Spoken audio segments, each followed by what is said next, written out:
안녕하세요. 오늘도 사연살롱을 찾아주셔서 감사합니다. 저는 작년에 바라던 이혼을 하고 두 아들과 함께 새로운 인생을 살고 있는 김포에 사는 40대 여성입니다. 바로 본론부터 말씀드리자면 저는 대리 효도만 바라는 이기적인 남편이랑 이혼했어요. 원래도 살짝 어설픈 효자라서 시댁만 다녀오면 싸웠는데요. 이번에 시어머니가 돌아가시면서 도저히 같이 살 수 없는 지경에 이르렀어요. 제가 또 남편이 원래 순수한 효자면 그것도 이해할 텐데 이건 뭐 그 아들이 그 아버지라고 혼자 남게 되신 시아버님이 제대로 판을 깔아주신 게 원인이었죠. 아무래도 시아버님 입장에서는 당신 혼자 사는 게 여간 자신이 없으셨던 것 같은데요. 그래서 남편을 비롯한 시누이들까지 불러 누가 자기를 모시고 살 거냐고 얘기한 것이 사건의 발단이 되었어요. 그리고 당신을 모시는 자식에겐 무슨 포상금처럼 당신의 전 재산을 몽땅 몰아주겠다는 조건까지 내걸었는데 원래도 돈 욕심이 많은 그 집 자식들이 눈이 막 돌더군요. 하지만 시누들이 전부 시집가서 자기 가정이 있고 거기에 친정엄마도 아닌 친정아버지를 모시고 살기엔 현실적으로 쉽지 않았는데요. 그도 그럴 게 70대, 그것도 앞뒤 꽉 막힌 노인과 살고 싶은 사위는 잘 없잖아요. 참고로 저는 시누이가 둘이었습니다. 저희 남편은 가운데 낀 둘째였는데 그래도 아들이고 장남이라고 나름 대우를 받으면서 살았다고 들었어요. 실제로 제가 결혼하고 보니 전부 성인이 된 자식임에도 유독 시부모님이 남편만 남자라고 대접하는 모습을 종종 봤었는데 제가 아들 둘을 낳으니 확실히 이 양반들이 여자보다는 남자를 선호하고 좋아한다는 걸 알겠더라고요.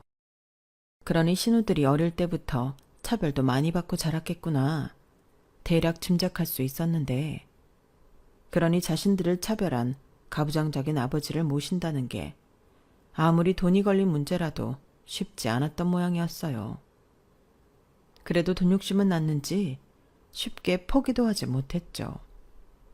시아버님은 은근 자식들이 안달복달한 모습을 즐기는 것처럼 보이더군요. 그에 반면 저는 애당초 시댁재산엔 관심도 없었고 시어머님 돌아가시기 전부터 하늘이 두 쪽이 나도 시부모님 모시는 건 안 한다고 얘기를 해놨는데 막상 돈이 걸렸다고 하니 남편은 저를 설득하려고 하더군요. 내가 우리 아버지 재산 때문에 그러는 게 아니고 누나랑 정은이는 아버지 모시기 힘들잖아. 그럼 누가 남아? 아들인 나밖에 더 있어. 나는 진짜 순수하게 우리 아버지 생각해서 그러는 거야. 자기도 며느린데 책임이 있지. 책임? 요즘 혼자 자유롭게 사시는 부모님들 많아. 막말로 아버님이 어디 편찮으신 것도 아니고 지금 거기에선 소일거리라도 있지. 여기 오시면 아파트에서 답답해서 어떻게 사셔? 사람은 다 적응의 동물이야. 그리고 아버지 본인이 원하시잖아. 엄마랑 둘이 살던 곳에서 혼자 살면 마음적으로도 힘들지 않겠어? 여기저기 전부 엄마 흔적들만 가득할 텐데. 그러지 말고 이번에 제대로 며느리 노릇한다고 생각하고 우리가 모시자. 노인네가 살면 얼마나 살아. 대신 우리가 아버지 재산 받으면 우리는 앞으로 편하게 살 수 있어.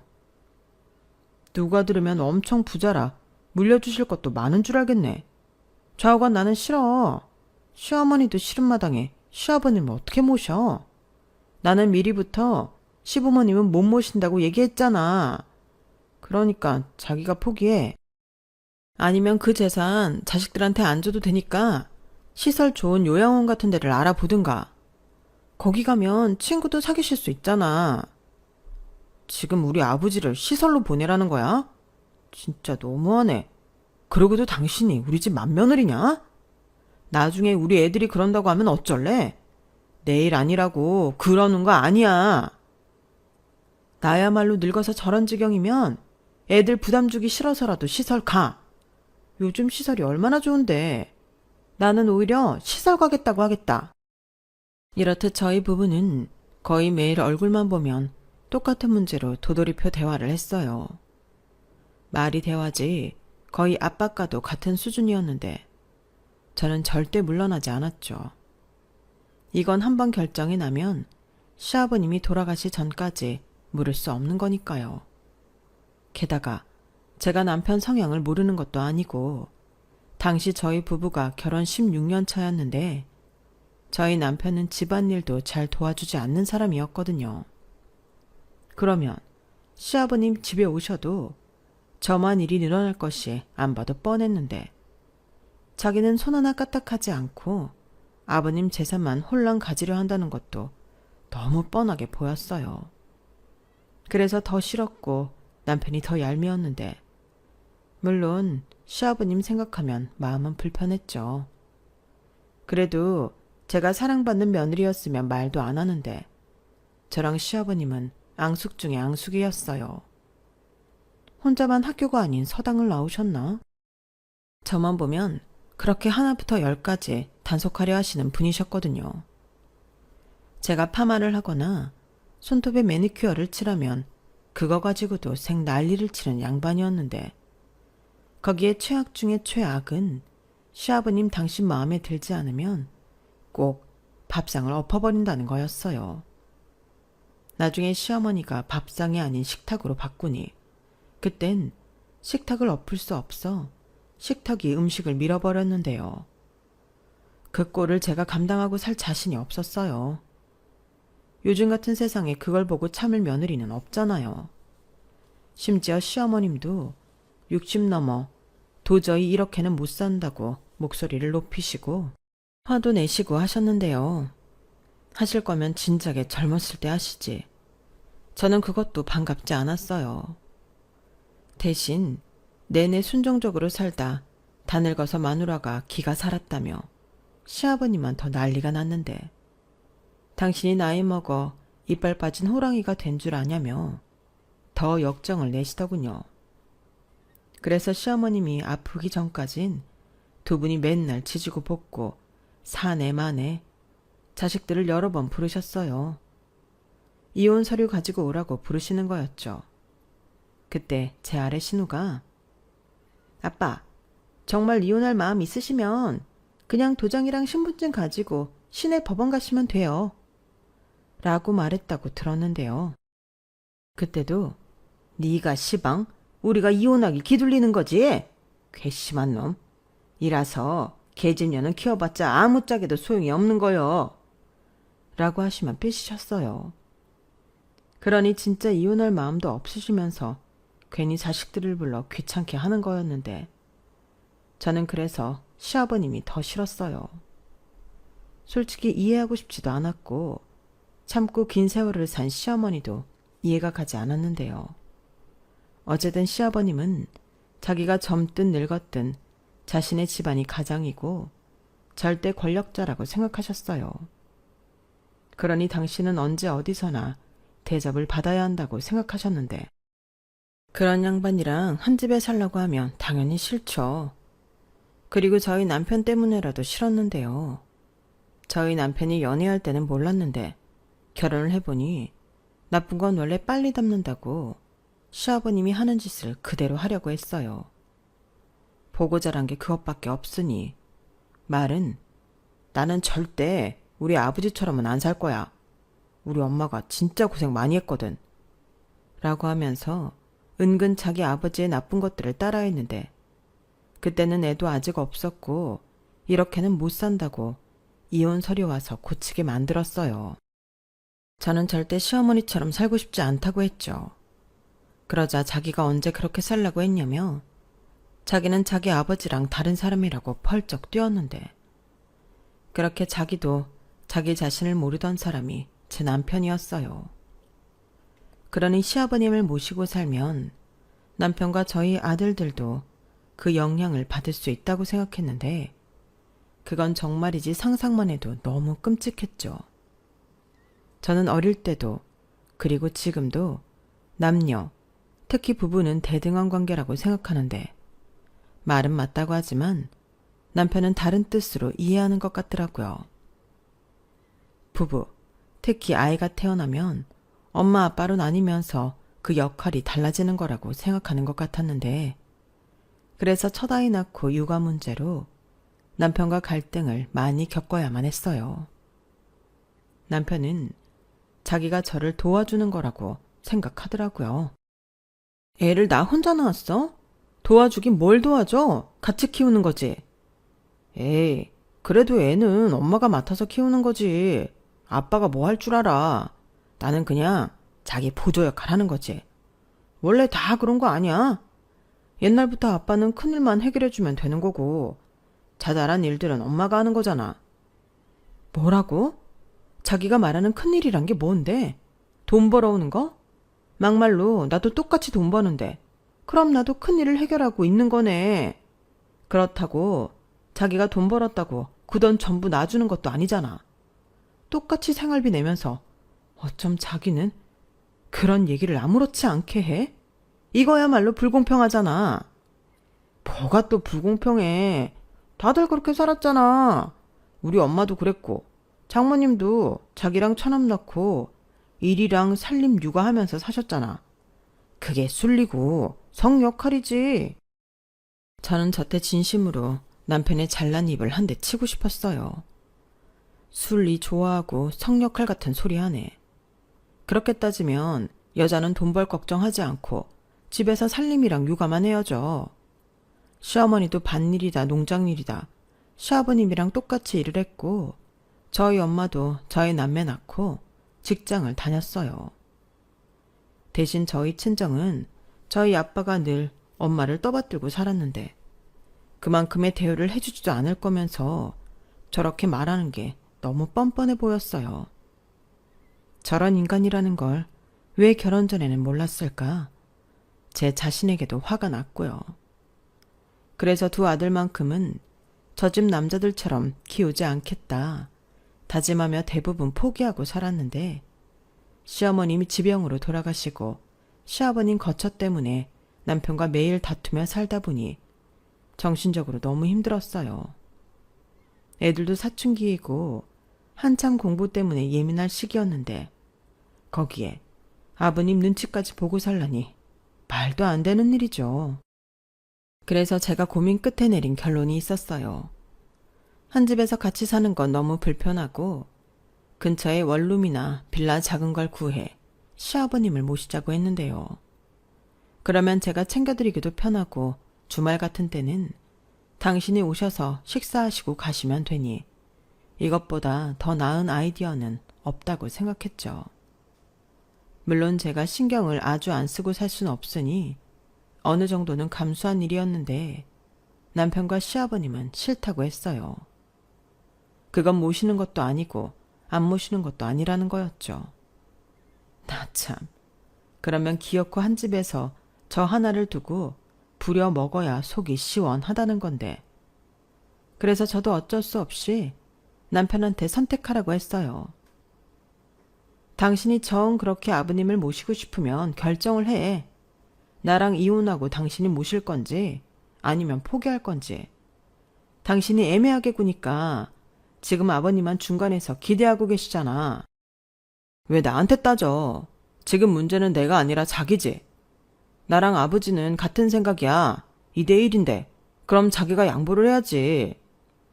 내가 왜? 정작 아버님 모시면 내 손이 더 가고 불편할 사람이 난데 내가 왜 양보를 해? 됐고 나랑 살 건지 아버님이랑 살 건지 결정을 해. 저는 그냥 나쁜 며느리가 되기로 마음 먹었어요. 괜히 어설프게 도리 찾느라 제 무덤 제가 파고 싶지 않으니 그냥 나는 시아버님이랑은 같이 못 산다. 그러니 네가 결정을 해라. 이렇게 밀고 나갔죠. 그리고 저는 누구랑 다르게 정말로 이혼할 생각도 있었는데요. 제가 직장이 없는 것도 아니고 막말로 혼자 살라고 하면 더 잘 살지 못 살 것 같진 않았어요. 대신 여느 부부들이 그렇겠지만 별 탈 없으면 그냥 저냥 이혼하지 않고 살 생각이었는데 이렇게 일방적으로 며느리니까 희생하라고 강요받으니까 그까지 며느리 안 하고 싶었죠. 하지만 남편은 제가 마음에도 없는 소리를 하며 자기를 협박한다고 생각한 눈치였어요. 오히려 장황하게 나이가 많아 혼자 있기 힘든 시아버님을 어떻게 외면할 수 있냐며 저를 천하의 도리도 모르는 못된 며느리라고 비난했는데 저는 비난하라고 내버려 뒀어요. 그래, 나 나쁜 며느리니까 나한테 더 이상 강요하지 마. 싫은 건 싫은 거지. 자기는 자기 엄마가 어떻게 살고 또 어떻게 가셨는지 알면서 그걸 나한테 시키고 싶어? 여기서 그 얘기가 왜 나와? 우리 아버지가 좀 옛날 사고방식을 갖고는 있지만 며느리한테까지 꼬장꼬장하게 굴진 않아. 그래? 그건 자기 생각이고 아버님은 나 염색하고 파마하는 것도 싫어하셔. 아마 같이 살면 잘 때 편하게 입는 것도 뭐라고 하실걸? 내가 왜 이 나이에 그런 시집살이를 해? 막말로 자기는 우리 엄마랑 살 수 있어? 매일 일찍 들어와라, 술 먹지 말아라. 잔소리 들으면서 살 수 있냐고. 그리고 언제부터 자기가 효자라고 이래? 자기는 아버님이 말하는 재산 때문에 그러는 거잖아. 재산 받고 싶으면 자기가 모시고 그 돈 당당하게 받아. 왜 나한테 그래? 부부는 일심동체잖아. 누가 하는 게 뭐가 중요해. 그리고 그 돈을 나 혼자만 받아서 써? 우리 애들 대학 갈 때도 쓰고 장가 보낼 때도 쓰지. 됐네요. 남편은 100% 당첨인 로또를 앞에 두고 고생하기 싫어서 그걸 마다하는 제가 이해가 가지 않는다고 했어요. 그래서 제가 정말 로또만큼 시아버님 재산이 많이 있는지 확인은 해봤냐고 물었는데 그건 확인 하나 마나라고 하더군요. 집이며 땅이며 산, 거기에 친가 쪽 할아버지 재산이 있는데 그게 지금 소송 중이라 그것까지 가져오면 자기가 받을 돈이 10억은 좋게 넘는다고 김칫국을 제대로 마셨는데 저는 믿지 않았어요. 그렇게 큰 돈이 있다면 시어머니가 아픈 몸으로 그렇게 죽기 살기로 일하지 않으셨을 거고 원래 시아버님은 허풍이 80%인 양반이라 그 말을 다 믿으면 안 되는데 남편은 자기가 듣고 싶은 말만 듣는 것 같더라고요. 거기에 계속 시아버님이 재산 어쩌고 나만한테 바람을 넣고 계신 것 같은데 시아버님은 하루라도 빨리 자기를 모셔가라며 남편한테 전화를 하셨어요. 저한테는 전화해봤자 제가 싫다고 하니 딱 한 번 전화해 역정을 내시고는 저한테 일체 연락하지 않으셨는데 그것만 봐도 같이 살고 싶지가 않았죠. 그러면서 저는 친정 부모님에게 이 사실을 알렸어요. 남편이 계속 저렇게 고집을 부리면 정말 이혼할 생각이 있었기에 그때는 아무래도 친정의 신세를 좀 져야 할 것 같아 미리 얘기를 했는데 그 말을 듣고 저희 친정 엄마가 화가 단단히 나셨어요. 아니 정서방은 왜 그러는 거야? 그 재산 때문에 너더러 그 양반을 모시라고? 그러니까 나는 절대 싫어. 그것까지는 못해. 아니 그러지 말고 요즘은 시설 좋은 실버타운 같은 데도 있는데 내가 다 말했어. 자기 아버지 시설 보내는 거냐고 입에 거품까지 물었다니까. 내가 오죽하면 엄마 아빠한테 이 말을 하겠어. 나도 그러지 않길 바라지만 만약에 정말 이혼하게 되면 나랑 애들 딱 1년만 신세 좀 질게. 신세는 무슨. 그래도 이게 이혼까지 하면서 시아버지를 모셔야 하는 문제인 거니? 그 사람 지금 완전 돈 받을 생각에 정상이 아니야. 10억이라니. 그런 큰 돈이 생기는데 왜 안 하냐고 나를 몰아세우는데 진짜 싫다니까. 그렇게 좋으면 지가 하지. 그나저나 그 양반이 재산이 그렇게나 많았어? 니들 결혼할 때 돈 없다고 한 푼도 못 보탰잖아. 그새 무슨 일이라도 있었던 거야? 있긴 뭐가 있어. 순 뻥이지. 나는 그래서 더 싫어. 고생은 고생대로 하고 뒤통수 맞을 게 뻔한데 그 인간은 그걸 몰라. 있으면 그 집이랑 밭, 농장 정도 있겠지. 저희 친정부모님은 제 말에 걱정이 가득한 얼굴이 되셨어요. 아무래도 딸이 이혼할지도 모른다고 생각하니 싱숭생숭 하신 것 같았는데 그래도 이게 현실이니 어쩔 수가 없었죠. 그리고 본격적으로 남편이랑 그 일로 결판을 낼 시점이 되었는데요. 저는 끝까지 제 의견을 고수했고 남편은 한층 더 강도 높게 저를 비난하며 하나만 알고 둘은 모르는 바보라고 했는데 그 다음날 자기 멋대로 시아버님을 저희 집에 모시고 왔어요. 작은 아들 방을 빼서 자기 멋대로 방까지 들였더라고요. 퇴근하고 그 사실을 알고 제가 정말 기절할 노릇이었는데 남편은 허허거리며 뻔뻔하게 저한테 나중엔 아주 장인 장모님도 같이 모시고 대가족처럼 살까? 라고 너스레까지 떨며 불난집에 기름을 부었는데 아마 자기도 저희 부모님이 그러지 않을 거라고 생각하고 말하는 게 뻔히 보였어요. 그래서 제가 약이 올라 시아버님이 작은 방에서 듣고 계실 게 뻔한데도 일부러 들으시라 말했는데요. 자기가 회사 그만두고 시댁에 가서 아버님 모시고 살아. 거기 밭이랑 농장에서 일하면 돈도 벌 수 있잖아. 아니다. 아버님이 재산 준다고 했으니 그거 가지고 살면 되겠네. 대신 내가 생활비 달라고 하지도 않고 애들 교육비 달라고 안 할게. 이렇게 말하자 남편 얼굴이 싹 굳었어요. 평소 싸울 때는 이것보다 더한 말도 했었는데 지금은 자기 아버지가 집에 있다고 생각하니 제가 뭐라고 하는 것 자체가 자기 체면을 깎는다고 생각하는 것 같더라고요. 그리고 대뜸 내가 어떻게 혼자 아버지를 모셔? 그럼 청소랑 밥은? 라고 눈을 까디집고 저한테 말했는데 그 바람에 저도 열을 받아버렸죠.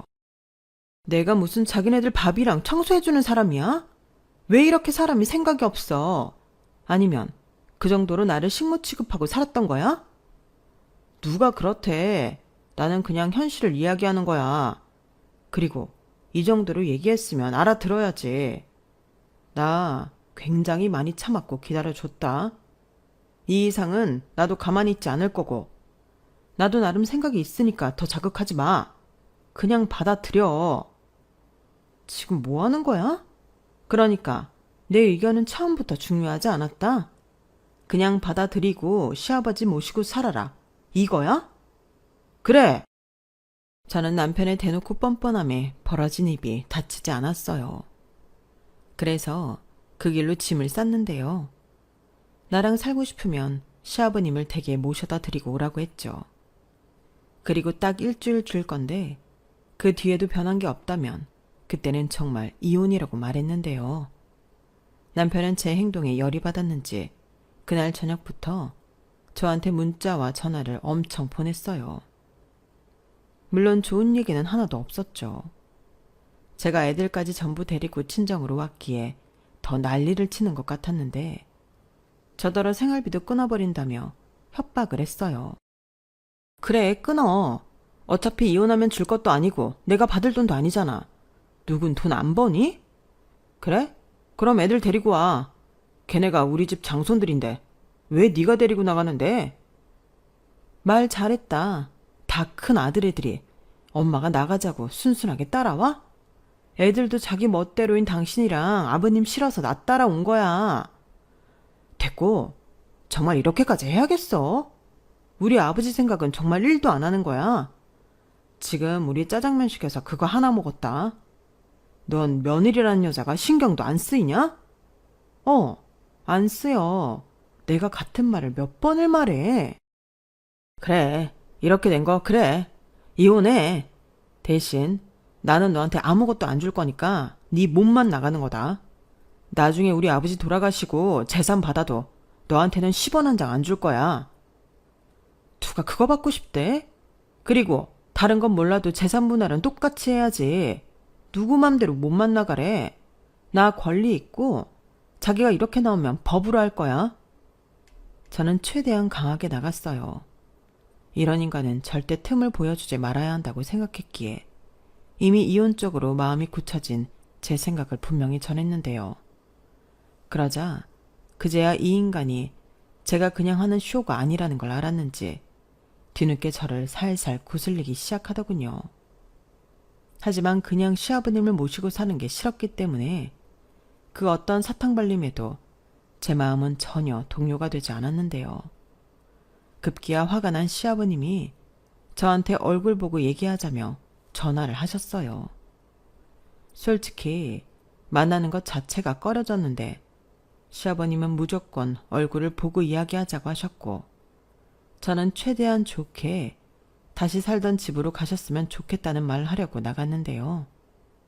저를 보자마자 가게 테이블을 탕탕탕 치며 큰 소리로 저한테 호통을 치셨어요.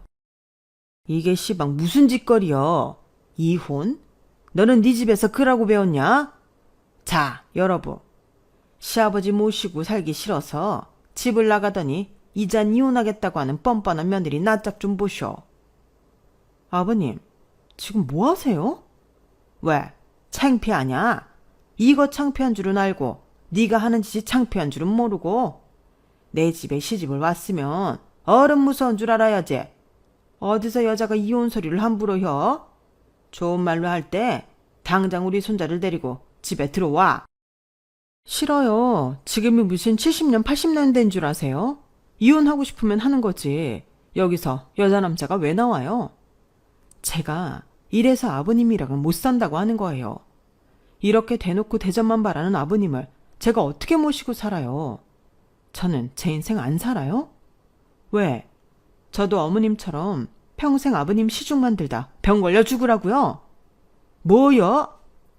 시아버님은 제 말에 화가 났는지 또 테이블을 퍽 치고 벌떡 일어나셨어요. 그러자 가게 사장님이 뛰어와 이러실 거면 나가라고 하셨는데 시아버님은 어디서 손님들어 나가라 말아요. 손님은 왕이라는 말도 몰라. 이 사람이 장사하면서 큰일 날 사람이네. 라고 말했는데 가게에 있던 사람들이 일제히 눈살을 찌푸렸어요. 이 정도로 시아버님은 자기만 알고 세상이 자기 중심으로 돌아간다고 생각하는 사람이었는데 그래서 더 싫었어요. 그리고 언젠가 제 남편도 저런 인간이 충분히 될 수 있다고 생각하니 더 끔찍했는데 그때부터는 그냥 이혼하는 게 제가 제 인생을 구하는 거라는 생각을 하게 되었죠. 그런데 정말 기가 막힌 소리가 들려왔어요. 같은 동네 살던 친한 언니가 저더러 집을 내놓았냐고 전화가 걸려왔는데 이 망할 인간이 집까지 자기 멋대로 부동산에 내놓았더라고요. 그 사실을 알았을 때는 저도 피가 거꾸로 솟는 것 같았는데 이런 인간을 남편이라고 10년 넘게 한 이불을 덮고 살았나 경멸스러웠어요. 그래서 바로 남편한테 따지러 갔고 남편은 왜? 내 집인데 내가 네 허락받고 팔아야 해? 나는 우리 집이랑 아버지 살던 집이랑 밥이랑 농장 정리해서 더 큰 평수 전원주택 갈 거야. 아버지 같은 노인이 살기 아파트는 힘들잖아. 라고 말했는데 이 인간은 정말로 자기밖에 모르는 놈이구나 하는 생각이 들었어요. 애석하게 집은 공동명의가 아닌 남편 단독명의였는데 저도 남편이랑 똑같이 대출금이랑 이자 상환하는데 다달이 50만 원씩 내고 있었어요. 그런데 이름이 지 이름이라고 저렇게 뻔뻔하게 나오니 손이 부들부들 떨렸는데 그 뒤로는 더 가릴 것도 없어서 바로 이혼 소송을 하기로 마음먹었어요. 변호사 사무실만 해도 5군데 가서 상담을 받았는데 수임료는 좀 비쌌지만 가장 믿음이 가는 곳을 골라 소장부터 작성했죠. 그리고 변호사님 말로는 집을 팔던 말던 신경 쓰지 말라고 했는데요. 어차피 소송 들어가면 다 증명되고 사모님 몫은 따로 챙길 수 있으니 너무 걱정하지 마세요. 남편분이 자영업을 하시는 것도 아니고 직장 다니셔서 급여 압류나 통장 압류하는 방법도 있고 하려고 하면 방법은 많으니까요. 그리고 양육비도 다달이 받지 마시고 일시급으로 청구하시죠. 저렇게 말을 해주니 한결 제 마음이 의지도 되고 놓이더라고요. 그리고 소장을 받은 남편은 저한테 문자로 늙고 아픈 시아버지 모시기 싫어서 이혼 소송하는 여자는 대한민국에서 너 하나밖에 없을 거다. 이게 이혼 사유가 될 수 있다고 생각하냐? 그래, 해봐. 판사님이 퍽이나 네 편 들어주겠다.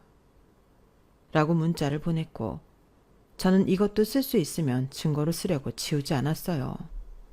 그리고 대꾸해봤자 쓸데없이 기분만 더 상할 것 같아서 답도 하지 않았는데요. 그 뒤에는 핸드폰에 불이 나도록 전화가 오더군요. 제 핸드폰뿐만 아니라 애들 핸드폰도 마찬가지였는데요. 이미 애들한테도 엄마인 제 흉을 엄청 보면서 지금이라도 아빠한테 오라고 했나 보더라고요. 하지만 제 아들들은 어릴 때부터 이미 엄마 편이었고 제가 시켜서가 아니라 자기들 의지로 아빠가 아닌 엄마를 선택했는데 그래서 큰애는 나는 엄마랑 살 거야. 아빠도 지금 할아버지랑 살고 싶어서 선택했잖아. 나도 선택했어. 그러니까 또 전화하지 마. 라고 말을 하고 지 아빠 번호를 차단했다고 했는데요. 그에 반면 마음이 여린 둘째는 아빠 전화를 다 받아주며 혼자 아빠를 설득하려 노력을 했다는 걸 뒤늦게 알았어요. 자기는 엄마랑 아빠가 이혼하지 않길 바라고 지금이라도 아빠가 엄마 마음을 헤아려주고 사과해줬으면 좋겠다고 했는데 그런 자기 아들한테 엄마가 시켰냐고 버럭 화를 냈다고 하더군요. 그 말을 들었을 때는 저게 미치지 않고서야 애한테 저럴 수 있을까? 속에서 불꽃이 튀었어요. 그리고 이런 말을 하면 안 된다고 하던데 저는 니들은 절대 할아버지나 네 아빠처럼 되면 안 된다. 엄마는 그럴까봐 더 이혼하려고 하는 거야. 라고 솔직한 제 심정을 털어놓았고 이런 난리통에 철이 들었는지 저희 아들들은 알고 있다며 제가 하고 싶은 대로 하라고 했어요. 그 말을 들었을 땐 어찌나 고맙고 미안하던지 부모가 되어 이런 모습을 보이면 안 되는 건데 어른으로서 너무 부끄러웠어요. 하지만 그렇다고 제 목소리도 내지 않고 남편과 시아버님이 원하는 그런 희생을 하는 모습은 보이고 싶지 않았는데요. 혹여나 여자는 또 결혼한 여자는 그렇게 사는 거라고 생각할까봐 더 용납이 되지 않았어요. 저희 아들들도 언젠가는 자기 짝을 만나 결혼을 할 수도 있는데 누구보다 심지어 저보다 자기 식구를 더 챙기는 그런 남자가 되길 바랬어요. 그리고 그렇게 시작된 이혼 소송은 완전 진흙탕 싸움이었는데요. 남편은 저를 시부모님을 벌레만큼 싫어하는 쓰레기 같은 며느리로 만들려 하더군요. 그러면서 자기는 가장으로 또 아빠로서 가족을 지키고 싶다고 이혼을 원하지 않는다며 눈물 연기까지 펼쳤는데 진심 소름이 끼쳤어요. 아니, 이미 신뢰라고는 쌀 한 톨만큼도 없는데 이혼하지 않으려 하는 그 속내가 너무 이해가 가지 않더라고요. 그런데 소송 중 법원을 나서다가 그 인간이 진심을 알게 되었는데요. 이 인간은 저를 부려먹기 위해서라도 놓아줄 생각이 없는 인간 말종이었어요. 그게 무슨 자랑이라고 법원 복도에서 자기 친구한테 전화로 얘기를 하고 있더라고요. 그 말을 듣는데 어찌나 화가 나던지 대화 중간부터 핸드폰으로 녹음을 했는데 변호사님이 이건 불법이라 증거를 쓸 수 없다고 하더군요. 그것도 정말 억울했어요. 이게 팩트인데 이걸 쓸 수 없다니 답답하더라고요. 그래서 제 주변 사람들한테 그 녹음 파일을 확 뿌려버렸어요. 저랑 남편을 동시에 알고 있는 사람들도 있으니 그런 사람들한테 남편의 실체를 알리고 싶었죠. 그리고 그것 역시 불법이라면 그에 맞는 벌을 받을 생각도 있었는데요. 그만큼 저는 이혼에 진심이었고 이런 인간은 대대적으로 망신을 시켜줘야 한다는 것에 완전 꽂혀 있었어요. 그런데 그 녹음 파일 전달받은 시누이 둘이 자기 아버지 재산을 어떻게 해볼 수 있는 기회라고 생각한 건지 제 편을 들기 시작했고 심지어 저에게 증인으로 서줄 수 있다며 연락이 왔는데요. 처음으로 고맙다는 생각이 들더군요. 딱히 좋아하는 신우들은 아니었지만 그렇다고 저한테 나쁘게 한 것도 없는 신우들이라 기꺼이 도와주겠다는 그들 마다할 이유가 없었어요. 그래서 신우들이 증인으로 참석했고 평소 대리 효도를 시키며 중간에서 이득만 취하라고 했던 자기 동생이자 오빠에 대한 진술을 해줬는데요. 그 덕에 소송은 제 쪽으로 기울었어요. 거기에 애들까지도 모두 엄마와 살겠다고 하니 판사님이 그동안 어떤 결혼 생활을 했는지 예측이 된다고 하셨고 명의와 상관없이 제가 가정의 경제적인 보탬과 희생을 했다는 점이 인정되어 절반의 재살분할과 두 아이 양육비로 월 160만 원씩 보내라는 판결이 나왔는데 남편이 인정할 수 없다고 난리를 피웠어요. 그리고 그날 저녁 남편은 친정까지 찾아와 자기가 잘못했다고 자기 아버지 모시라는 말 안 하겠다고 태도를 바꿨는데요. 제 마음은 이미 돌아선 후였어요. 이젠 시아버님이랑 상관없이 그냥 제가 남편이랑 살고 싶지 않았죠. 그래서 제가 저희 부모님 계시는 앞에서 그랬어요. 나는 우리 애들 키울 테니 당신은 당신 아버지랑 살아. 그게 피차 속편한데 왜 이제 와서 그래? 집도 내놓은 김에 잘 됐지. 그거 팔아서 나눌 거 나누고 양육비 나는 일시급으로 청구할 거니까 그것도 준비해둬.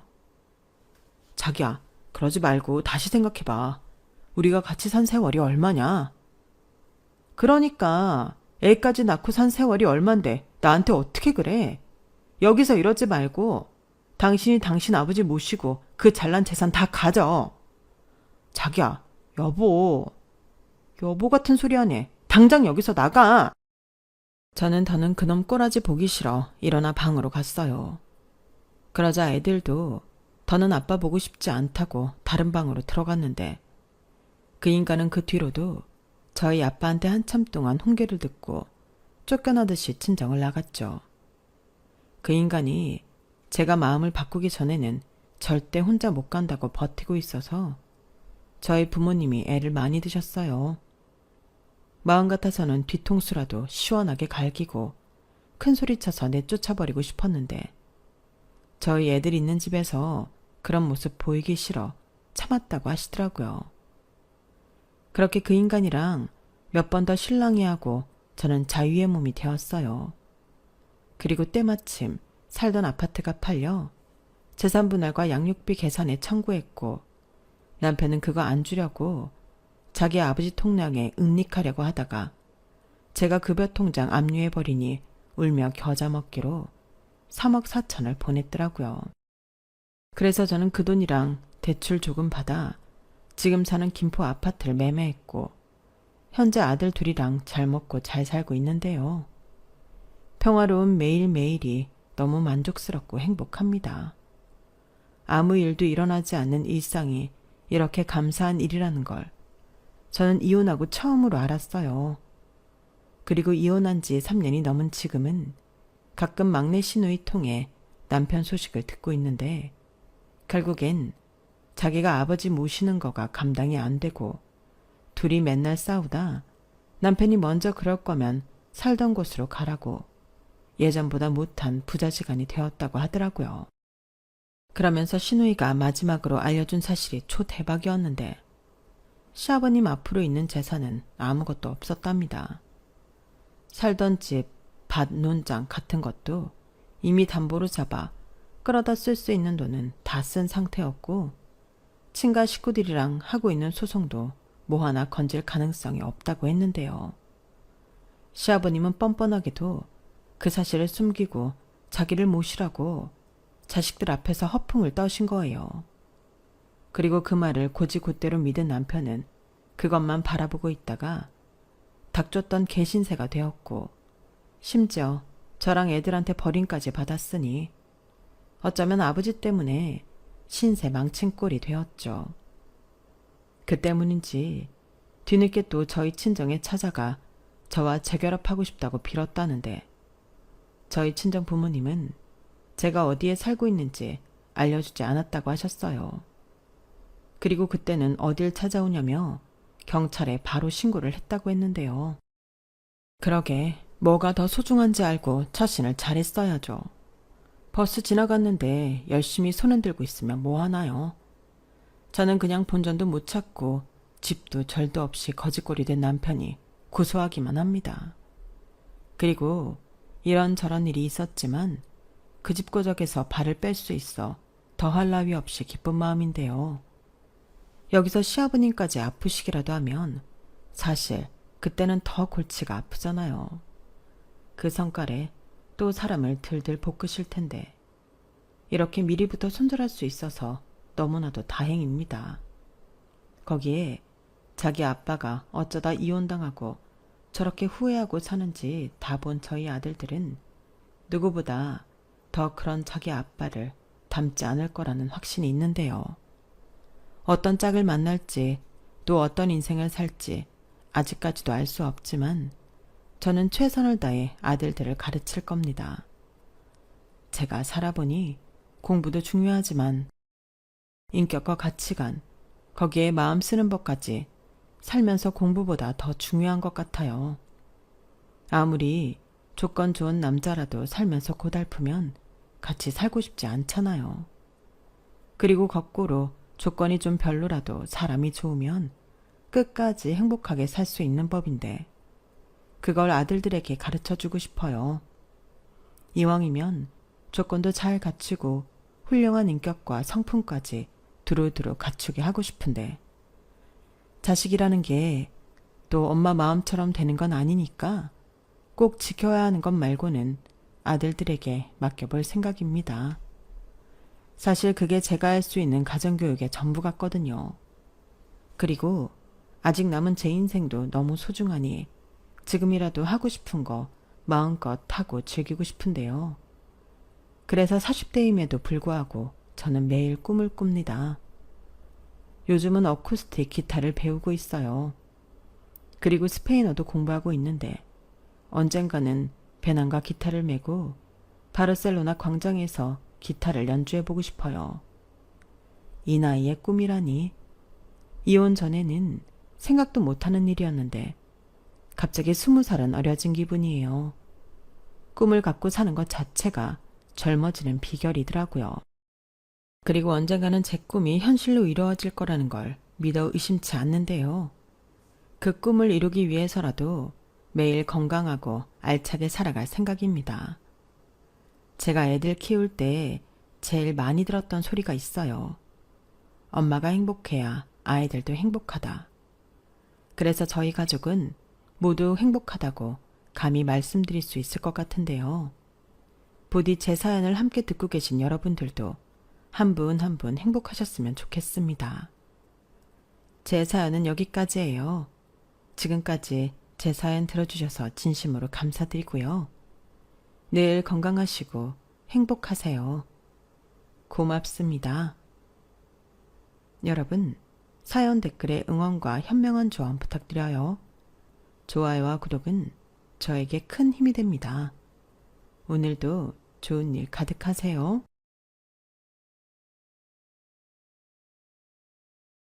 안녕하세요. 오늘도 사연 살롱을 찾아주셔서 감사합니다. 다른 조건 하나도 안 보고 마냥 착하기만 한 동네 오빠랑 결혼해서 30년 넘게 살아온 50대 아줌마예요. 저 역시 지지리도 가난한 집에서 태어나 조실 부모하고 아무것도 가진 게 없었으니 똥구멍 찢어지게 가난한 사람들끼리 잘 만났죠 뭐. 박씨 집안에 시집와서 지난 30년의 세월 동안 막장 시댁 식구들 덕분에 세상에 이런 일이 나올 법한 별난 일들을 많이 겪었답니다. 시댁 식구가 많은 것도 아니고 시부모와 시누이 둘인데 하루가 멀다 하고 시시각각으로 사고를 치더이다. 개지랄 떨던 시누이들은 막판에 지들한테 땡전 한 푼 안 떨어질 것 같으니 코빼기도 안 비춰두건요. 사람 새끼인지 짐승 새끼인지 도저히 구별이 안 가는 족속이에요.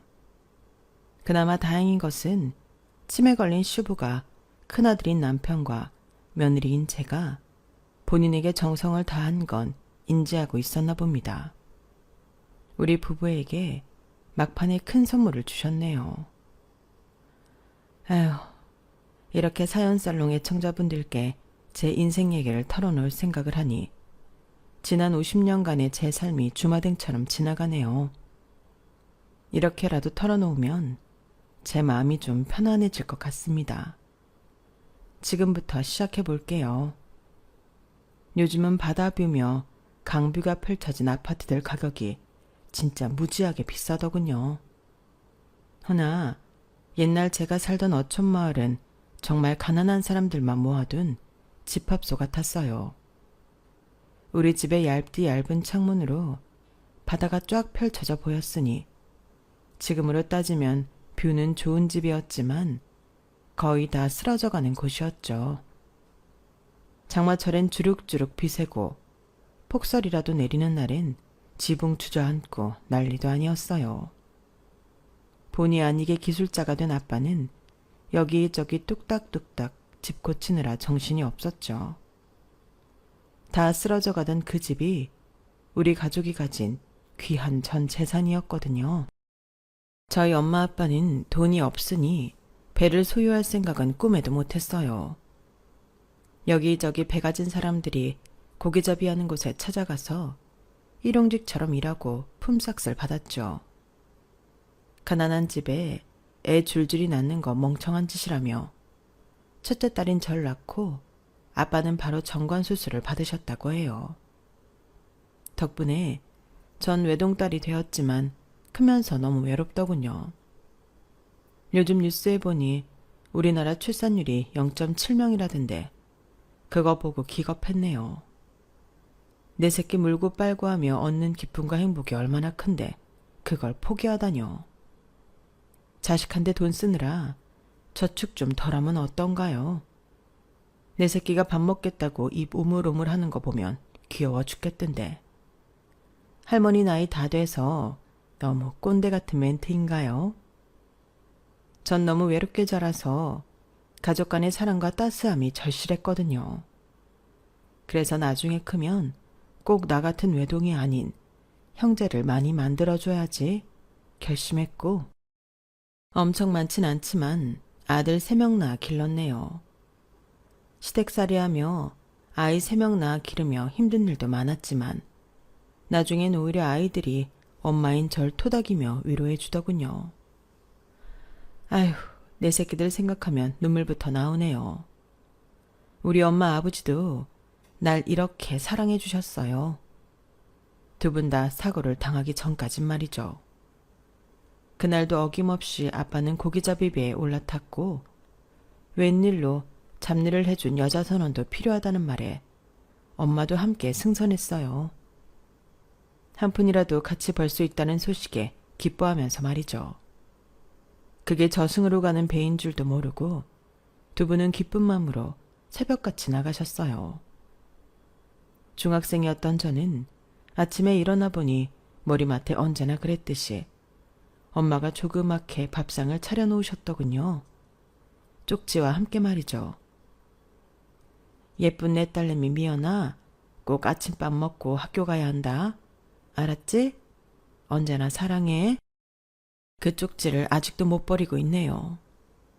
그땐 엄마가 써준 쪽지가 귀한 줄도 모르고 읽는 둥 마는 둥 하고는 밥도 대충 먹고 학교로 향했어요. 집을 나서다가 마주친 동네 이장님의 표정이 지금도 생생하네요. 너무 놀라고 황망한 얼굴이었죠. 미연아, 미연아, 배가 다 뒤집혔단다. 니네 엄마 아빠가 고기 잡다가 물에 빠져 돌아가셨다지 뭐냐. 아이고, 이를 어쩌냐. 온 동네가 지금 난리다. 다른 사람들도 7명이나 죽었대. 네? 뭐라고요? 이장님, 우리 엄마 아빠가 둘 다 돌아가셨다고요? 확실해요? 두 눈으로 확인하신 거냐고요? 말도 안 되잖아요. 어떻게 이런 일이. 경찰이며 구급차며 방송국 기자들이며 어린 제가 보기에는 이 좁은 어촌마을에 세상 사람들이 다 모여든 것 같았어요. 난 아직 우리 엄마 아빠 시신도 확인 못했는데 어떤 기자들은 나보고 지금 심정이 어떠냐며 인터뷰까지 하자고 하더군요. 부모를 잃은 충격에 어린 내 마음은 문드러지는데 그 기자 면상에 침을 뱉어주고 싶었죠. 이장님의 도움을 받아 가까스로 영안실에 안치된 부모님을 뵐 수 있었어요. 사고 난 지 좀 되어서 온몸이 퉁퉁 불었더군요. 솔직한 심정으론 우리 엄마 아빠 같지가 않았어요. 현실을 인정할 수 없었죠. 우리 엄마가 얼마나 예쁘고 날씬한데 이렇게 뚱뚱하지 않다고요. 분명 다른 사람이에요. 우리 엄마는 죽지 않았다고요. 옆에서 절 계속 도와주던 이장님도 절 껴안고 목 놓아 우시더군요. 아이고 미연아, 이를 어쩐다냐. 불쌍해서 널 어쩌냐. 네 엄마 아빠가 생떼 같은 자식 하나 두고 억울해서 어떻게 눈을 감았다냐. 전 결국 엄마 아빠 시신 앞에서 실신하였고 그 후로는 잘 기억이 안 나네요. 얼마 만에 깨어났는지 눈을 떠보니 이장님 댁이었어요. 이장님 댁엔 제 또래 쌍둥이 여자아이 둘과 저보다 2살 많은 오빠가 하나 있었죠. 이 집안은 어찌된 일인지 남자들은 착한데 여자들은 사악하기 그지없었어요. 마을에서도 악명이 자자했죠. 이장님이 워낙 일도 잘하시고 인품도 괜찮으셔서 이장으로 뽑아준 거지. 사모님은 다들 싫어했어요. 어쨌든 정신을 차리고 보니 눈이 쪽 찢어진 사모님이 날 노려보고 있더군요. 야, 너 아무리 니네 엄마 아빠가 죽었기로서니 다 큰 중학생 처녀가 이렇게 남의 집에 딥이 누워있어도 되는 거냐? 정신 차렸으면 얼른 일어나서 니네 집 가. 안방에 있던 이장님이 쌀쌀맞은 와이프를 만류하더군요. 아휴, 애가 사고로 부모 잃고 혼자 된 지 얼마나 됐다고 그냥 보내. 따뜻한 밥이라도 먹여 보냅시다. 미연아, 얼른 마음 추스르고 좀 일어나 봐라. 아줌마가 밥 차려줄 거다. 먹고 가렴.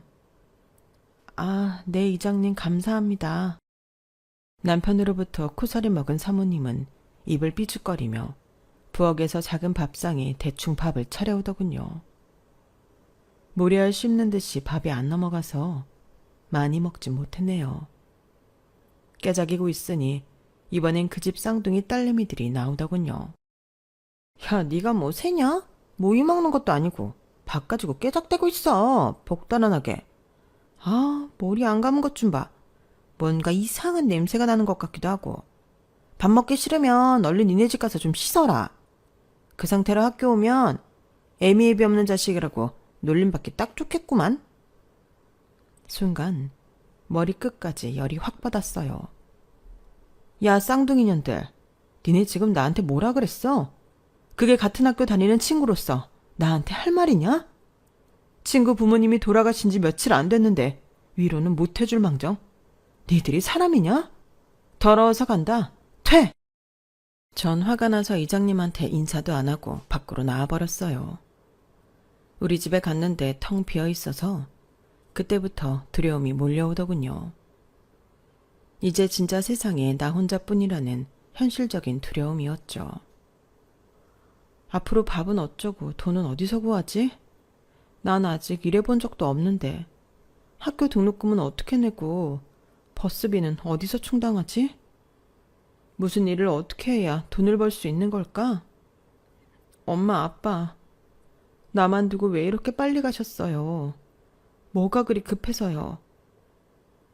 사고로 젊은 나이에 돌아가신 부모님이 안쓰럽게 느껴지기도 했지만 한편으론 원망스럽기도 하더군요. 너무너무 미치도록 보고 싶기도 했고요. 그저 제가 할 수 있는 건 엉엉 목 놓아 우는 일뿐이었죠. 그때 밖에서 제 이름을 부르는 소리가 들렸어요. 이장님 댁 큰아들인 상혁 오빠였죠. 평소에도 친하게 지내며 참 친절하게 대해줬는데 따뜻한 오빠의 목소리를 들으니 깜짝 놀라 신발도 안 신고 뛰쳐나갔죠. 미연아, 또 울고 있었어. 우리 집에 와서 밥도 많이 안 먹고 갔다며. 아무래도 우리 엄마랑 쌍둥이 동생들이 좀 불편했지? 내가 반찬을 좀 싸왔으니 여기서 혼자 편하게 먹어. 고마워 오빠. 진짜 미안한데 나 밥 먹을 동안만 마루에 앉아 있어주면 안 될까? 금방 먹을게. 아까까지만 해도 모래알같이 목구멍을 넘어가질 않던 밥이 상혁 오빠가 곁에 있어주니 잘 넘어가더군요. 그동안 며칠 굶었는지 기억도 안 날 정도로 밥 한 끼 못 먹었으니 배가 고플 만도 했죠. 눈물 콧물 범벅에 밥을 우걱우걱 먹고 있으니 오빠도 제가 불쌍해 보였나 봐요. 미연아, 혼자 살아도 끼니는 거르지 말고 살아. 우리가 어촌마을이니까 생선은 넘쳐나잖아. 그거 구워서 먹고 내가 밑반찬들은 엄마 몰래 가져다 줄게. 밥 할 줄은 알지? 달걀도 가끔 가져다 줄 테니 국 끓이기 어려우면 달걀국이라도 끓여 먹고. 알았지? 나 생각해줘서 고마워, 오빠. 더 이상 울지 말고 니네 부모님이 하늘에서 네가 이렇게 마냥 슬프게 있는 모습 보면 싫어하실 거야. 밝게 살아, 열심히. 알았지? 내가 옆에서 많이 도와줄게. 상혁 오빠는 어릴 적부터 참 따스한 사람이었어요. 오빠가 고약스러운 엄마와 쌍둥이 여동생들과 같은 피를 가졌다는 게 신기할 정도였죠. 아빠인 이장님 성품만 닮은 게 틀림없었어요. 어쨌든 그렇게 밥 한 끼 든든하게 먹고 오빠의 위로를 받으니 조금은 살아갈 힘이 나더군요. 울 부모님을 잡아먹은 바다가 너무 원망스러워서 쳐다보기도 싫었지만 중학생이었던 제가 그 어촌 마을을 떠날 수도 없는 노릇이었죠. 어쩔 수 없이 다시 그 원망스런 바다로 향했어요. 일자리를 구해야 했거든요. 중학교만 어찌저찌 졸업하고 고등학교는 포기했어요. 당장 입에 풀칠하기도 바쁜데 학교에 나가서 책 보는 시간이 아깝기도 했거든요. 너무 어린 나이였기에 어리석은 판단을 한 거죠. 그땐 몰랐어요. 책 보고 공부한다고 당장 돈이 나오는 건 아니니 배움을 무시했어요. 나중에 돈 좀 쟁여놓으면 그때 가서 다시 공부하면 된다는 마음이 컸어요. 하지만 배움이란 건 때가 있더군요. 제 생활은 평생 가야 나아질 기미가 안 보였고 결혼해서 자식이 셋이나 생기니 공부할 시간은커녕 소설책 한 권 읽을 시간도 없더군요. 공부에는 다 때가 있다는 옛말이 틀리질 않았어요. 여튼 저의 배움은 여기서 끝이 나고 말았죠. 그럭저럭 일을 하며 20살이 되었고 늘 제 옆엔 상혁 오빠가 있었어요. 누가 먼저 사귀자란 말 없이 우린 자연스레 연인이 되었죠. 상혁 오빠의 아버지인 이장님은 부자는 아니었지만 아주 작은 배 한 척을 가지고 어부일을 하셨어요. 오빠도 당연히 그 일을 물려받을 준비를 하고 있었죠. 아버지 일을 함께 도우면서요. 좁은 어촌 마을이었기에 우리가 연인인 걸 숨길 순 없었어요. 샴쌍둥이처럼 항상 붙어 다녔거든요. 너희들이 참에 살림 합쳐버려라. 백날 첫날 손만 잡고 댕기면 뭐 한다냐? 마을 어른들은 우릴 보고 놀리듯 얘기했어요. 오빠도 제가 성인이 되자 결혼 얘기를 자연스레 꺼냈기에 저도 오빠의 신부가 되고 싶었지만 마음에 걸리는 게 있었죠. 바로 고약한 성격의 예비 시모와 쌍둥이 시누이들이었어요. 안 그래도 저만 보면 못 잡아먹어 안달인 사람들인데 그 집 며느리로 들어가자니 두려움이 앞섰죠. 아니나 다를까 자기 아들과의 결혼 얘기가 나오자 웬 호랑이 마냥 표효하더군요. 야 김희연, 내 아들 졸졸 쫓아다닐 때부터 눈치는 채고 있었다만 기어이 내 아들을 잡아먹을 셈이냐? 아, 내 인연. 너 태어난 날이랑 시간 한번 줘봐라.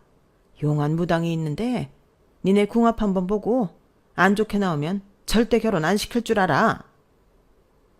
전 예전에 엄마로부터 들은 제가 태어난 시간과 생일을 예비 시모에게 알려줬어요. 며칠 후 다시 불려갔지만 예상대로 예비 시모는 또 지랄을 하더군요. 궁합이 안 좋게 나왔다면서요. 야, 야, 절대 안 돼. 내 눈에 흙이 들어가기 전까지 이 결혼은 절대 안 된다. 무당이 네가 우리 아들을 잡아먹을 상이란다. 애미로서 이 결혼은 절대 용납 안 되니 내 눈앞에서 썩 꺼져라. 아예 다른 마을로 가서 살라고. 그때 예비 시부인 이장님이 구세주처럼 등장했어요. 아니, 당신 또 무당한테 가서 돈 바친 거야? 그놈의 무당이니 점이니 귀신이니 그런 것 좀 믿지 말라고 몇 번을 얘기해. 대체 그동안 무당한테 쏟아부은 돈이 얼마야? 안 그래도 쪼달리는 살림 거덜릴 참이야. 미연이랑 상혁이 그냥 결혼시켜. 요즘 시대에 미연이처럼 착하고 부지런한 여자애가 또 어딨다고. 니네들 이 앞에 내 말 들을 필요 없고 얼른 결혼식 준비 시작해라. 감사합니다, 이장님. 아니, 아버님. 제가 결혼해서 정말 잘할게요. 저희 아이 낳고 행복하게 부지런히 잘 살겠습니다. 제가 부모님을 사고로 갑자기 잃은 그날부터 한 6, 7년간을 이장님께서 친아버지처럼 정말 잘 보살펴 주셨어요. 돈 벌어야 하는 책에 일자리도 많이 연결해 주셨고요. 시모가 극렬히 반대하는 결혼까지 승낙해 주시니 감사해서 눈물이 나더군요. 돌아가신 저희 엄마 아빠가 보고 싶기도 했고요. 다행인지 어쩐지 시모는 시부 말에는 꼼짝도 못하고 깨갱하는 타입이라 우리 커플은 다행히 결혼식을 올리게 되었죠. 20살 초반 젊은 나이에 결혼해서 그랬는지 체질이 임신 체질이었는지 결혼한 지 얼마 안 돼 아이가 금방 들어섰어요. 예전에 친정엄마 살아계실 적 절 임신하셨을 때 입덧이 엄청나게 심했다고 들었는데 제가 엄마를 꼭 닮았더군요. 밥 냄새도 못 맡겠더라고요. 식구들 밥 차리다가 울렁울렁하며 화장실 가서 다 토해버리기 일쑤였죠. 야, 이 거지 같은 계집애가 우리 집에 숟가락 얹더니 백날 첫날 토하기만 하네 아주. 너 집안일 안 하려고 일부러 입덧 심한 척하는 거지? 우리 엄마 빨래면 내 빨래 다 해놨어? 나 시내로 데이트하러 나가야 하는데 블라우스가 아직도 빨래통에 그대로 있잖아. 입덧 탓에 하도 토해서 목구멍에서 피가 나는 걸 옆에서 보고 있으면서도 첫째 시누이가 저러더이다. 사람이 아닌 게죠. 아니 아가씨, 지금 입덧 때문에 피까지 토하는 걸 보면서도 빨래 소리가 나옵니까? 아가씨는 손이 없어요? 그 정도 빨래는 직접 하세요. 그리고 결혼하고 나서 난 아가씨라고 부르는데 저한텐 계속 야야거리실 거예요? 맨날 나한테 고등학교도 못 나온 바보라고 놀리면서 교양머리는 나보다 더 없네요. 아무리 동갑이라도 예의가 아니죠. 인연이 미쳤나? 어디서 시누이한테 지랄이야. 저와 시누이는 머리채를 잡고 싸웠어요. 어릴 적부터 한 동네 살았고 동갑이라 격없이 지내다 보니 저도 시누이긴 했지만 제게 함부로 대하는 걸 용납하기 어려웠죠. 저 멀리서 남편이 달려와서 저와 시누이의 육탄전을 겨우 말렸어요. 지금 뭐 하는 짓들이야? 야, 너 임신한 새언니 머리채를 잡고 뭐 하는 거야? 애기 잘못되면 네가 책임질 거야. 앞으로 다시 한번 이런 짓 하는 거 목격하면 동생이고 뭐고 흠신 두들겨 패버릴 줄 알아. 다 같이 한 집에 살았기에 트러블이 늘 있어 왔지만 그래도 남편이 항상 든든히 제 편을 들어줘서 고마웠어요. 우리 색시 괜찮아? 아기 놀랐겠다. 어서 들어가서 쉬어. 밥상은 내가 차릴 테니. 이까지 밥이 무엇이 중헌디? 우리 색시 고생시키네. 자기한테 미안해 늘. 아우 괜찮아 여보. 어머님이랑 아가씨들이 편짜서 날 구박하긴 하지만 그래도 아버님이랑 자기가 방패막이가 돼주니 그나마 든든하구만. 몇 년 지나면 괜찮아지겠지 뭐. 저와 동갑인 쌍둥이 시누이들은 성인이 됐지만 미성년자일 때와 다름없이 사고를 많이 치고 다녔어요. 세세한 것까지 언급하자면 정말 밤을 새도 모자랄 지경이에요. 내 자식들이 고모 닮으면 어쩌지? 걱정할 정도였으니까요. 쌍둥이 중 첫째 신우는 읍내 다방이랑 나이트, 콜라텍 같은 유흥업소를 다니는 걸 좋아했어요. 평온한 시골 생활이 안 맞는 타입이었죠. 고등학교를 졸업하고도 직장 잡을 생각은 안 하고 어디서 남자들 만나 등쳐먹을 생각만 하고 다녔어요.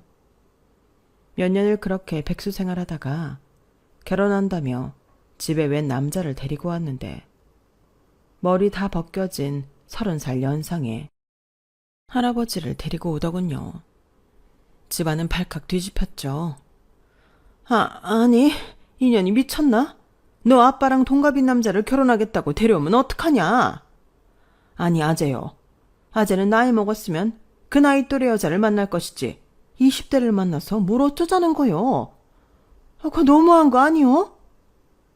외모로만 보면 할아버지 같던 그 남자는 허허 웃으며 007 가방같이 생긴 돈가방을 열어서 현금 뭉치를 보여주더군요. 그래도 초면에 예의를 갖춰야 하니 장인어른 장모님이라 부르겠습니다. 제가 일찍이 본처와 사별하고 가진 게 돈뿐인 사람입니다. 장성한 자식이 이미 2명이나 있지만 상순이를 보는 순간 복숭아 같은 미모에 홀딱 빠져버렸지 뭡니까. 이미 상순이 뱃속에 제 아이가 자라고 있습니다. 이 돈 가지시고 이제 결혼 허락해 주시지요. 돈 좋아하던 시몬은 돈 뭉치를 보자 눈이 돌아가더군요. 그래요. 사랑의 나이가 어딨고 국경이 어딨답니까? 아이고, 이 돈이면 우리 가족 1년간 생활비하고도 남겠네. 우리 딸이 이미 임신했다니까 어서 빨리 식 치릅시다. 식장 잡고 날짜랑 시간만 알려주세요. 역시 우리 엄마 최고야. 결혼해서 이 아기 낳고 남편이랑 잘 살게요, 엄마. 시부는 화가 나서 방으로 획 들어가 버렸죠. 그렇게 첫째 신우는 콜라텍에서 만난 돈 좀 있는 노인네와 결혼식을 올리고 아기를 낳고 평온하게 사나 했는데 아기가 돌되기도 전에 짐을 싸서 시댁으로 기어 들어오더군요. 아니 아가씨 어쩐 일이에요? 연락도 없이? 친정에서 며칠 쉬다 갈 거예요? 넌 상관도 하지 마. 엄마 아빠 나 쫓겨났어. 그 미친 노인네가 나보고 애기 데리고 집에서 나가래. 이혼 도장 찍는다고 난리야. 시모가 놀라서 물었어요. 아니 너 이게 무슨 꼴이야? 갑자기 이혼은 왜? 아기 머리카락 뽑아서 친자검사를 해봤나 봐. 자기 애가 아니라고 나오니까 당장 나가라는 거야. 아무리 자기 애가 아니라도 피덩이 같은 아기랑 와이프를 내쫓을 수 있는 거야? 그 망할 영감탱이. 시부는 한숨을 푹 쉬며 신우이를 다그쳤어요. 야 박상순, 너 맨날 유흥업소 선전하더니 결국 사고를 치는구나. 그럼 우리 손주는 대체 누구 아기란 말이야? 아기 아빠가 누구냐고. 나도 몰라 누가 아빠인지. 그때 당시 남자가 한둘이었어야 말이지. 어떻게 나 이제. 이렇게 아빠가 누군지도 모르는 아기를 안고 첫째 신우이는 소박을 맞은 채 집으로 다시 기어 들어오게 되었어요. 이 사건이 잠잠해질 때쯤 이번엔 둘째 신우이가 결혼을 한다더군요. 무려 의사 남친과 말이죠. 엄마 아빠 난 전부 잘생긴 전문직 남친이랑 결혼하려고요. 언니처럼 어리석은 선택은 안 한다고요. 무려 서울에서 일하는 정형외과 의사예요. 시내 호텔에서 상견례 할 거니까 정장 한 벌씩 사러 백화점 갑시다. 내 남친이 사준다네요. 시모는 기쁨의 환호성을 지르더군요. 뭐? 정형외과 의사? 아우 여보, 우리 둘째 딸이 제대로 된 놈 하나 물어왔네요. 우리 의사 사위 보게 생겼어요. 경사났네 경사났어. 시부는 들뜬 시모를 다그쳤어요. 이놈의 여편네야, 거 난리치지 말고 가만히 좀 있어. 가서 잘 사는 꼴 봐야 마음이 놓이지. 그때까지 아빠는 마음 못 놓겠다. 네 언니가 저렇게 이혼당하고 오는 꼴을 봐서리. 에휴. 어찌저찌 상견례를 마치고 둘째 신우이는 시골에서는 보기 드물게 호텔 결혼식을 치렀죠. 난생 처음 보는 화려한 결혼식에 입이 쩍 벌어지더군요. 그렇게 서울 올라가서 잘 사는가 싶더니 하루는 둘째 시누이로부터 전화가 한 통 걸려왔어요. 야, 미연아. 아니, 새언니. 나 돈 좀 빌려줄 수 있을까? 에? 무슨 돈이요? 의사 남편이 생활비 많이 안 줘요? 돈도 잘 번다면서요. 의사이긴 해도 개원할 때 워낙 들어간 돈이 많다면서 잘 안 주네. 근데 지금 그게 문제가 아니고 내가 보이스피싱에 당해서 돈을 엄청 뜯겼어. 뒤늦게 사기당한 걸 알았는데 급한 맘에 사채까지 받아서 돈을 넣어서 이자가 엄청 세서 언니가 한 1,000만 원이라도 빌려주면 안 될까? 네? 저한테 지금 1,000만 원이 어딨어요. 경찰엔 신고했어요. 얼른 남편한테도 말씀하세요. 부부간에 그런 일을 당했으면 당연히 같이 의논해서 해결해야죠. 우리 남편이 이 사실 알면 날 쫓아낼지도 몰라. 안 그래도 난 고졸이고 자기는 엘리트라며 얼마나 날 무시하고 하대하는지 몰라. 일단 오빠랑 한번 상의해 볼게요. 그럼 아가씨는 가만히 계세요. 저희가 경찰에 신고하고 상황 볼게요. 저랑 남편은 경찰에 신고했고 조사 후 범인이 다행히 한국에 있어 바로 잡혔다더군요. 아가씨와 우리 부부는 바로 경찰서를 향했어요. 그런데 범인의 얼굴을 보는 순간 깜짝 놀라고 말았어요. 바로 아가씨의 남편이었던 거예요. 아가씨도 너무 황당해서 따져 묻더군요. 아니, 당신 여기 웬일이야? 나한테 보이스피싱한 범인 잡혔다고 해서 경찰서 온 건데? 병원은 어쩌고 여기 와 있어? 지금 진료 볼 시간 아니야? 그 옆에 있던 경찰이 허탈한 웃음을 지으며 우리에게 다 말해줬어요. 이놈의 새끼, 사기 전과 시범인 거 모르고 결혼했어요? 아줌마, 이놈한테 당한 여자가 한둘이 아니에요. 이놈이 또 자기 의사라고 뻥쳤죠. 여자 정보 빠삭하게 다 알아낸 다음 목소리 변조해서 보이스피싱까지 하고 이거 진짜 못된 놈입니다. 이번에 빵에 들어가면 징역 세게 좀 먹을 거예요, 아마. 네? 이 사람이 의사가 아니라고요? 저한테 전화를 사기친 사람이 내 남편이라고요? 목소리 완전 다른 사람이었는데 변조한 거였어? 이 나쁜 새끼야. 내 팔자야.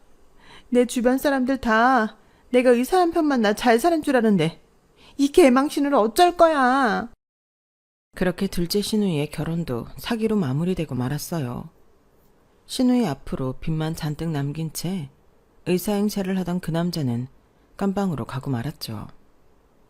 쌍둥이 시누이들은 각각 이혼녀가 되어 시댁으로 다시 기어들어왔고 대가족의 합가가 시작되었죠. 전 그 사이 3명의 아이를 낳았는데 그 북적이는 가족들 틈에서 지지고 볶고 지내면서 왜 분가할 생각을 못했는지 모르겠어요. 온갖 구박은 다 듣고 하나뿐인 며느리로서 노예처럼 집안일 다 하며 지냈는데 말이죠. 그땐 저도 20대라 너무 어린 나이였고 남편도 시부일을 도와 계속 어부로 살고 있어서 그랬던 것 같아요. 성격 나쁜 시모는 괜히 자기 기분이 안 좋을 때면 제게 시비를 걸었어요.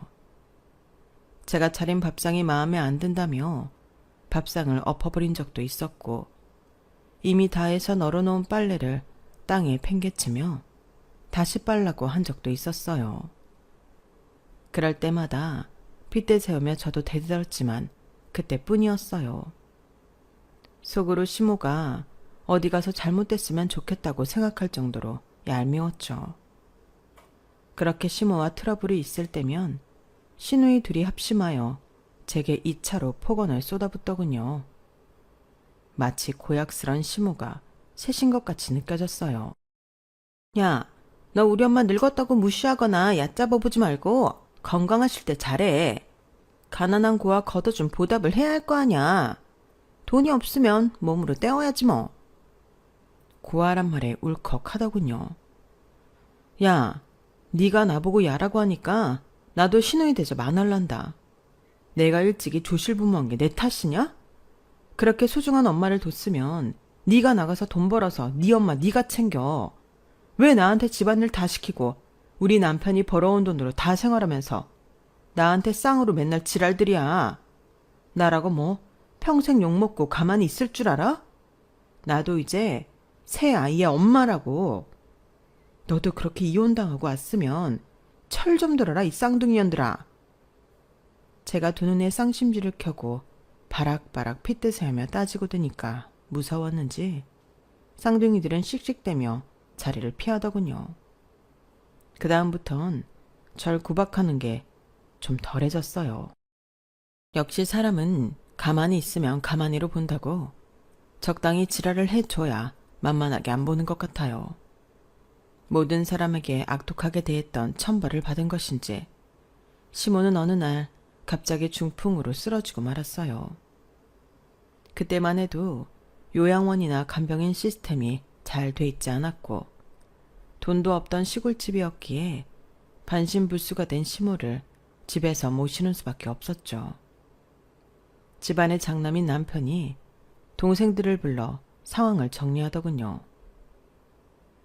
엄마가 이렇게 쓰러지시고 아버지도 점점 기력이 쇠하시니 딸내미들이 니네가 우리 와이프 도와서 적극적으로 간병에 나서. 내 와이프는 피도 안 섞인 사람이지만 너넨 엄마 딸이니까 엄마 기저귀 수발도 니네가 들고 말이야. 쌍둥이 시누이들은 본인 엄마 똥기저귀 가르란 말에 질색을 하더군요. 아 오빠, 난 비가 약해서 그런 거 못해.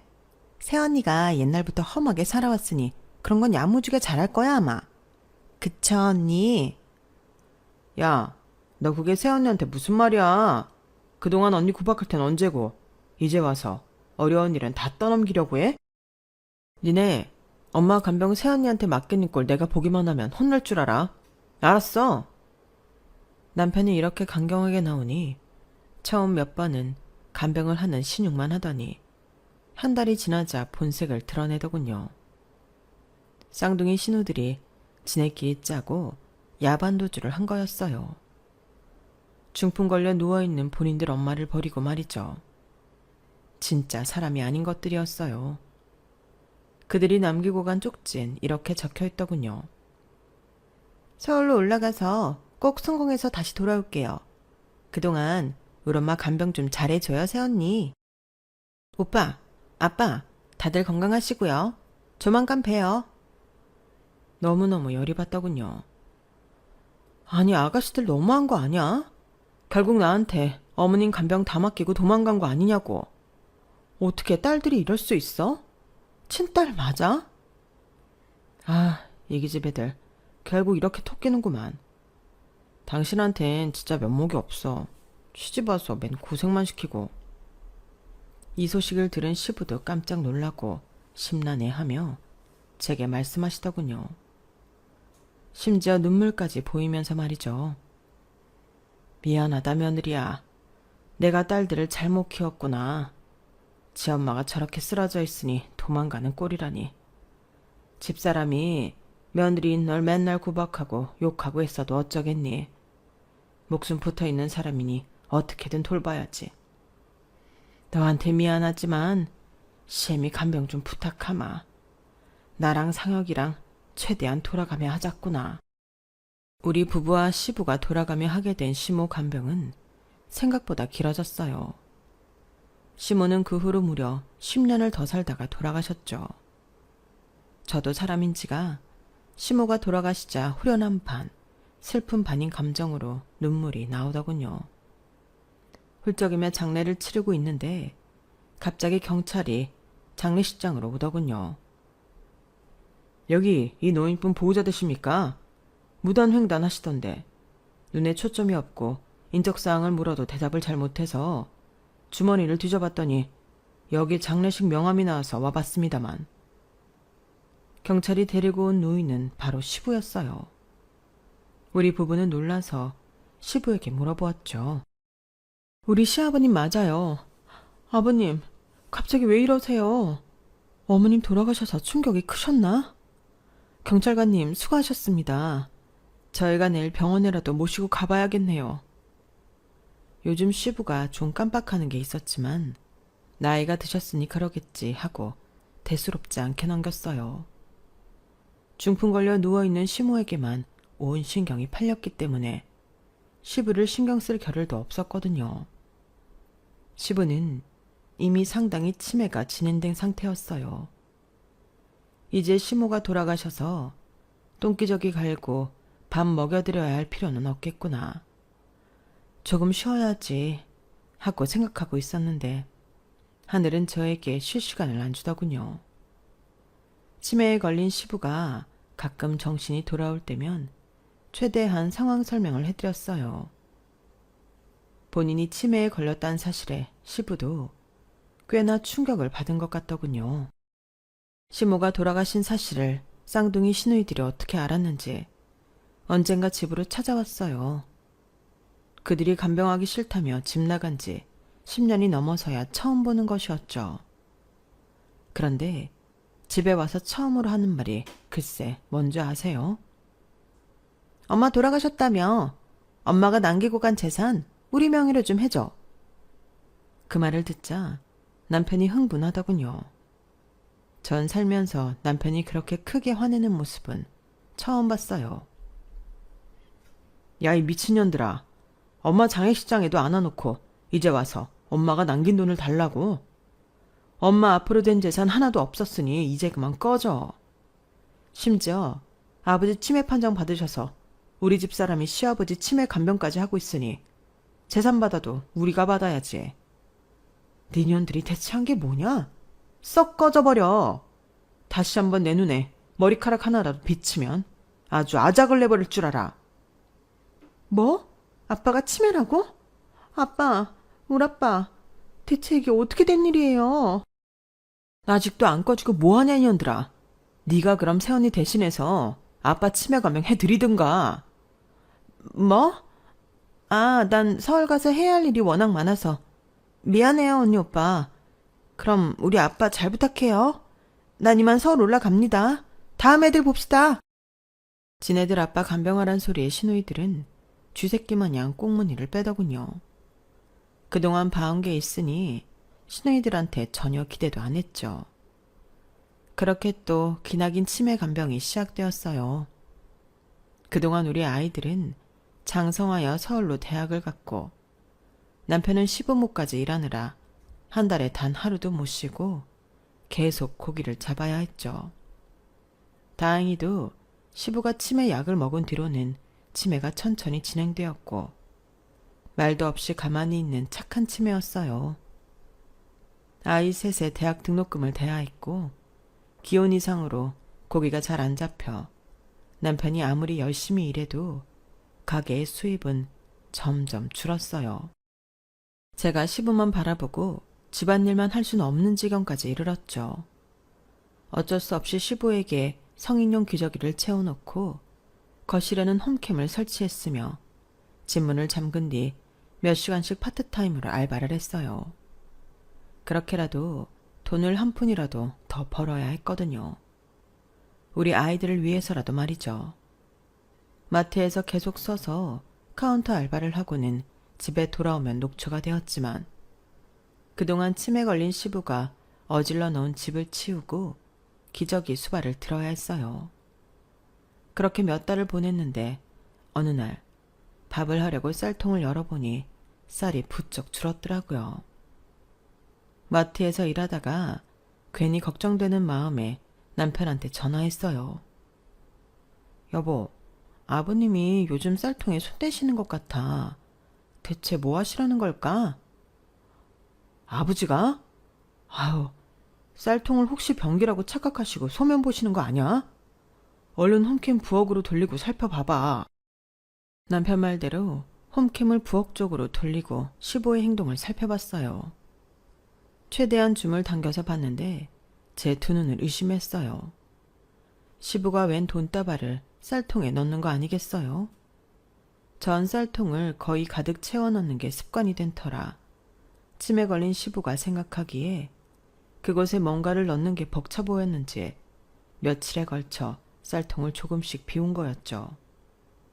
얼른 알바를 마치고 놀란 마음에 집으로 돌아와서 시부에게 물어봤죠. 아버님, 이게 무슨 돈이에요? 어디서 난 거예요? 혹시 어디 가서 훔치신 거 아니에요? 침에 걸린 시부는 눈물을 흘리며 박씨, 박씨. 건너집 박씨 아저씨를 찾더군요. 박씨 아저씨는 시부와 거의 친형제나 다름없이 지내온 한 동네 사람이었죠. 박씨 아저씨를 찾아가 혹시 아는 게 있냐고 자초지종을 물었어요. 우리 부부는 그분의 말에 놀라고 말았죠. 네 시아버지가 초기에 치매 판정 받았을 때쯤이지 아마. 저기 뒤에 지금은 개발된 산 있지. 니네 집안 대대로 물려받은 선산이긴 한데 그게 원래는 전혀 쓸모없던 땅이었잖냐. 근데 갑자기 개발되어서 무려 10억 넘게 받았다. 네 시아버지가 그나마 정신 멀쩡할 때 다른 사람한테 팔고는 다 현금화해서 나한테 맡겨놨어. 혹여나 그 쌍둥이 딸년들이 알면 다 뺏어갈 거라고. 내가 그 돈 맡아주는 대가로 1억을 네 시아버지로부터 받았다. 자, 여기 변호사 대동해서 계약까지 했다. 치매가 중증이 되어 정신 없어지면 자기한테 현금 한 뭉치씩 달라더라.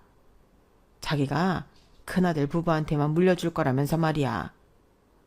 난 걱정되면서도 계약한 게 있으니 맡아두고 있으면서 요즘에서야 하나씩 주고 있었던 거야.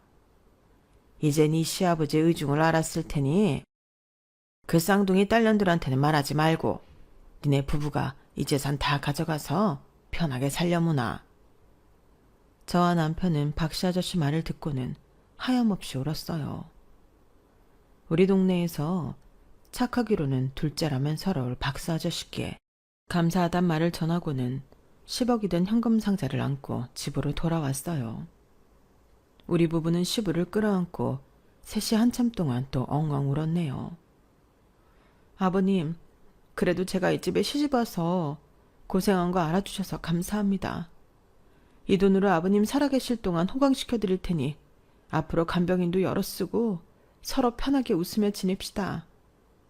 아버님도 그동안 어부일 하시느라 평생 고생 많으셨어요. 아버님, 사는 게 참 힘들죠?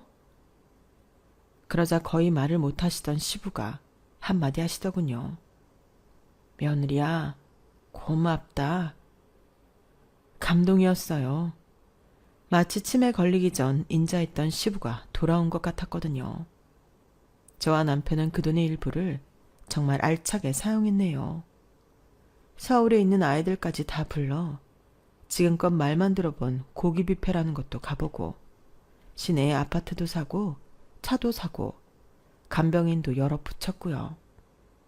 제가 힘이 닿는 데까진 아버님 요양원에 안 보내고 저희와 함께 지내려고요. 물론 힘들긴 하지만 제 마음이 편치 않을 것 같네요.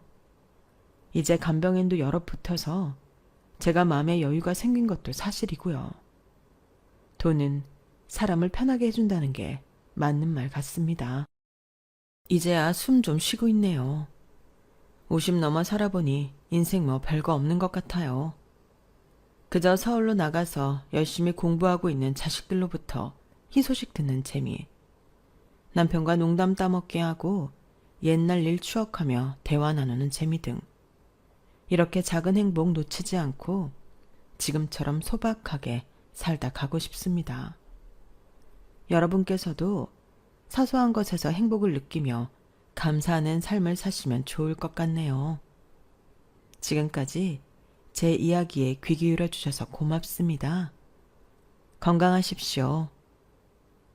여러분, 사연 댓글에 응원과 현명한 조언 부탁드려요.